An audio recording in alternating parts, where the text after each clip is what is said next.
During Vigor's tenure, there has been a long history of the game having notorious server issues, and in today's video I'll be running through a quick history of these issues to not only showcase the progress regarding this problem, but to also remember just how bad it used to be.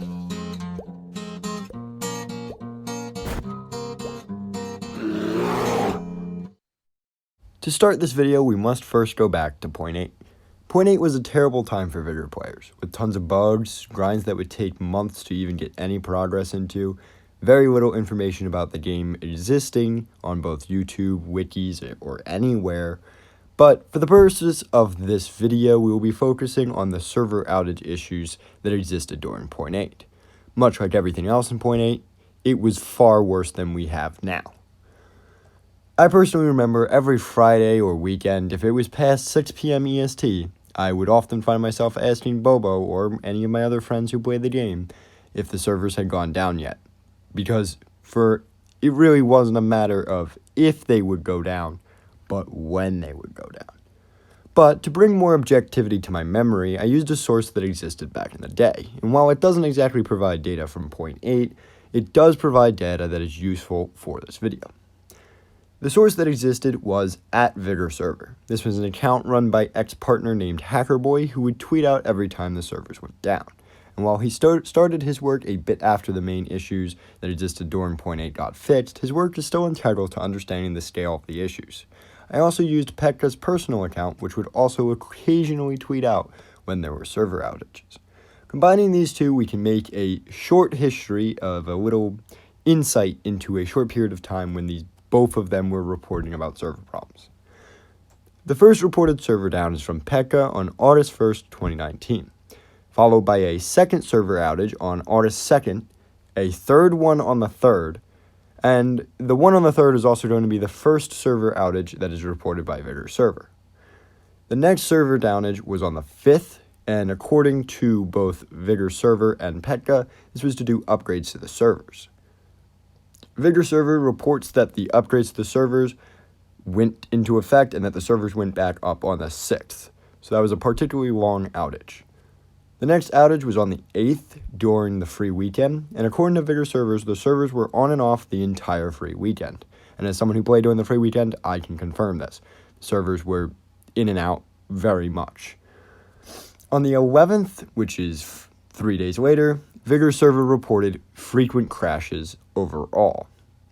This was the last time VigorServer ever reported, and it's very likely that due to the massive server update that we got immediately after the free-to-play weekend and the fact that the number of players fell off due to not being in the free-to-play weekend anymore, a lot of the server issues seem to be fixed for the moment. But it's important to note here, in this short window of time, we can see how much of an issue it was. And this, yes, granted, this is only from August 1st to August 11th do we have data, but out of those days, we see 7 out of the 11 days either had complete server outages or days of extremely high crash reports. That's bonkers, and that's very much what I remember being like way back when the servers were in Point 8 in the earlier days. Especially for EST players. Most of these outages occurred later in the day. So if you were a European player, you probably have more fonder memories than me of the servers, but this is very much what I remember. Following this, the main issue from the servers completely going down kind of shifted to particular maps crashing a ton. This issue would particularly manifest in heavy crashing on Vicky and Bridges, with varying reports saying the two maps had a 1-3 or 1-2 chance of crashing. If we were to believe these reports, or at least consider that we have to at least consider that it must have been very frequent for reports to think they can say the rates they're saying, even if they aren't accurate rates. While a lot of these issues did get polished over time and largely are fixed as of the making of this video, the issue has largely shifted away from, one map crashes a ton or the entire servers go down to just optimization issues. Both Switch and PlayStation players report all sorts of issues that are largely fixed on Xbox, and this is regularly acknowledged. I mean, yeah, crashing still does occur on Xbox, but most crashing that occurs nowadays occurs in either elim or shootout, and it's far less frequent than it was back in the day. So with servers improving, crashes decreasing, and optimization being a massive focus for the devs, it really seems like the future of the server situation is at least optimistic. But recently there was a minor hiccup in this entire situation, and that was 2 weeks ago. There was a massive frequency of crashes, server outages, and desync.